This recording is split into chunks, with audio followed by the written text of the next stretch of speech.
Wait until you guys get a load of this. So, Maria Salazar is a Republican congresswoman, and she's tried to make a name for herself. One of the little stunts she pulled is she tried to create the right-wing version of the Squad.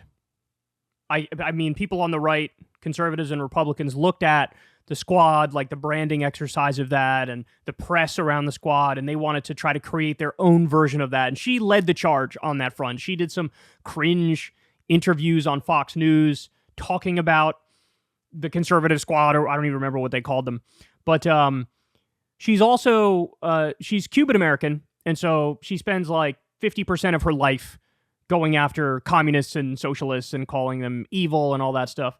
Well, what you're about to see here is perhaps one of the biggest politician implosions you've ever seen on TV. I don't know if anybody has failed worse than this. Actually, wrong. There's one example. Remember Rick Perry during the Republican debate in, what year was that? Was that 2012? I think it was 2012. And he was like, there's three agencies of government that are going to go away when I get there. The Department of Education, the Department of something. And then he goes, and, oops, I can't remember the last one. So that was worse than this. But short of that, this is a glorious video. So shout out to this CBS News Miami host, Jim DeFade, because this woman, this one stings. It's going to take a while to recover from this one. So he's interviewing her about her policy record, and what she does is tries to take credit for bills that she voted against. And that does not go well. Take a look at this. Last month, you were at FIU and you presented a check for $650,000 to help small businesses at FIU. But you voted against the bill that gave the money that you then signed a check for and handed and had a photo op, the Consolidated Appropriations Act of 2023, right? You voted against that bill. Right now, you have to give me more details, but I do know that every time I have an opportunity to bring money to my constituents, I do so. I just did $400,000. But look, but you voted against the Chips and Science Act, right?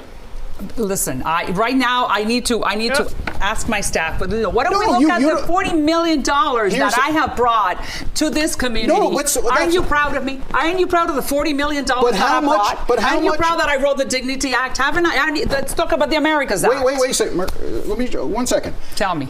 The money that you talk about, the $40 million that you bring back to the district, sometimes that money comes from bills that you voted against. You voted against the CHIPS Act, and yet you praise the fact that the South Florida Climate Resilience Tech Hub is going to be started in Miami, right? You voted against the infrastructure bill, and you talk about all the money that comes back to the airport. So at the same time that you're taking credit for the money that you bring back to the district, in Washington, you're voting against these projects on party line votes.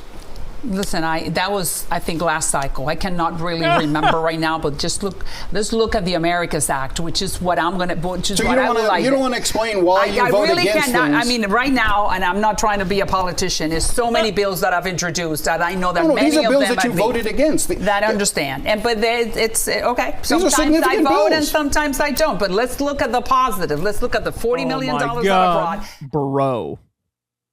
Bro. That was wild.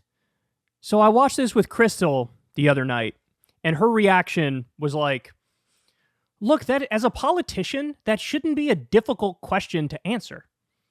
As a politician, all you have to do is be like, hey man, those specific provisions that I'm bragging about, I led the way in trying to get that part through.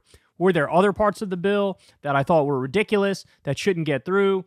Absolutely. And then you could cite one example, you could find it in almost any bills, like, oh, they allocated, $17 million to study the mating habits of shrimp or something. Like, there's a way to parse this, which allows you to save face and look reasonable. And she seemed totally incapable of doing that. Almost like she knew she was a colossal fraud.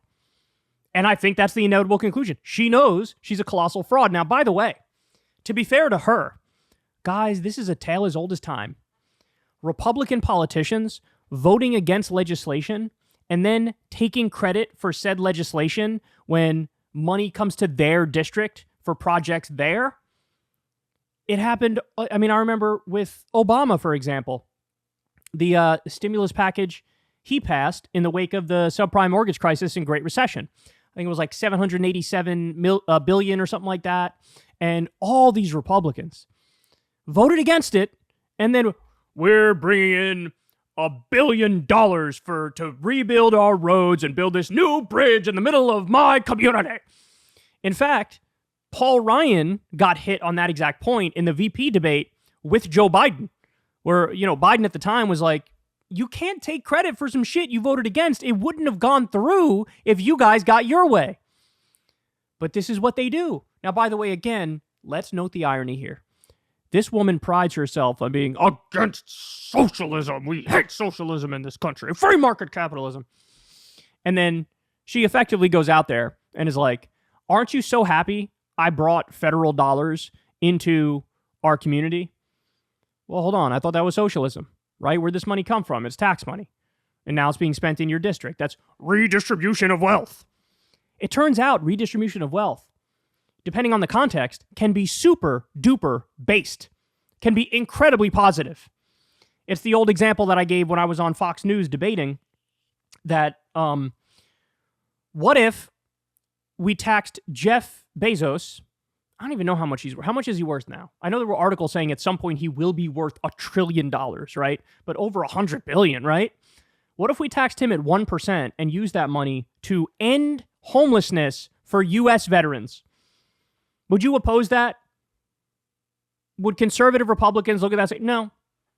Yeah, let's allow him to have $101 billion as opposed to $100 billion and say fuck you to all the U.S. veterans who are on the street because society left them behind after they put their lives on the line and joined the military.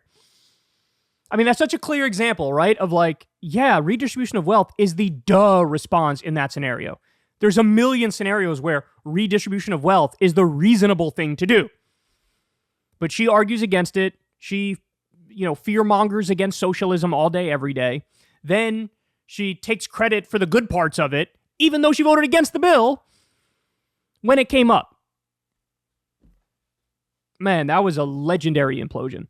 She couldn't even give us a standard line of bullshit in response to it.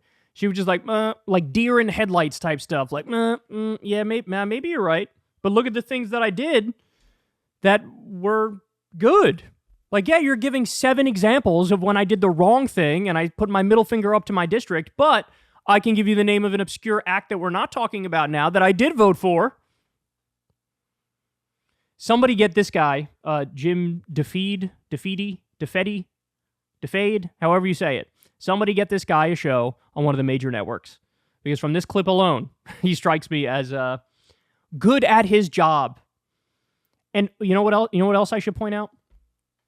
Look at how shocked she was and how, off balance she became as a result of this. Because she's used to doing interviews, like on Fox News and on Fox Business, where they just throw her softball down the center of the plate all day, every day. She's used to that.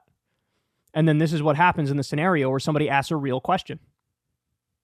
By the way, if Republicans actually never bragged about legislation that they didn't vote for, if they weren't allowed to speak positively of the legislation they voted against, they would literally have nothing to say when they run for re-election. It's always some obscure bill that the Democrats got through that they take credit for if some money gets to their own district. If they weren't allowed to do that, what would they run on? What would they say? We really hate Roe versus Wade and tried to take away more abortion rights. That's what we did. Hooray. We started another war and did another tax cuts for the rich. Hooray. What would they run? They'd have literally nothing to run on. So instead, they're just like, I'll just take credit for the thing I voted against. Should tell you everything you need to know about how dirty these scumbags are. Hey y'all, do me a favor and like and subscribe. It helps out big time in the algorithm. Click the bell as well for notifications when videos drop, and watch that video on screen right now. You know you want to.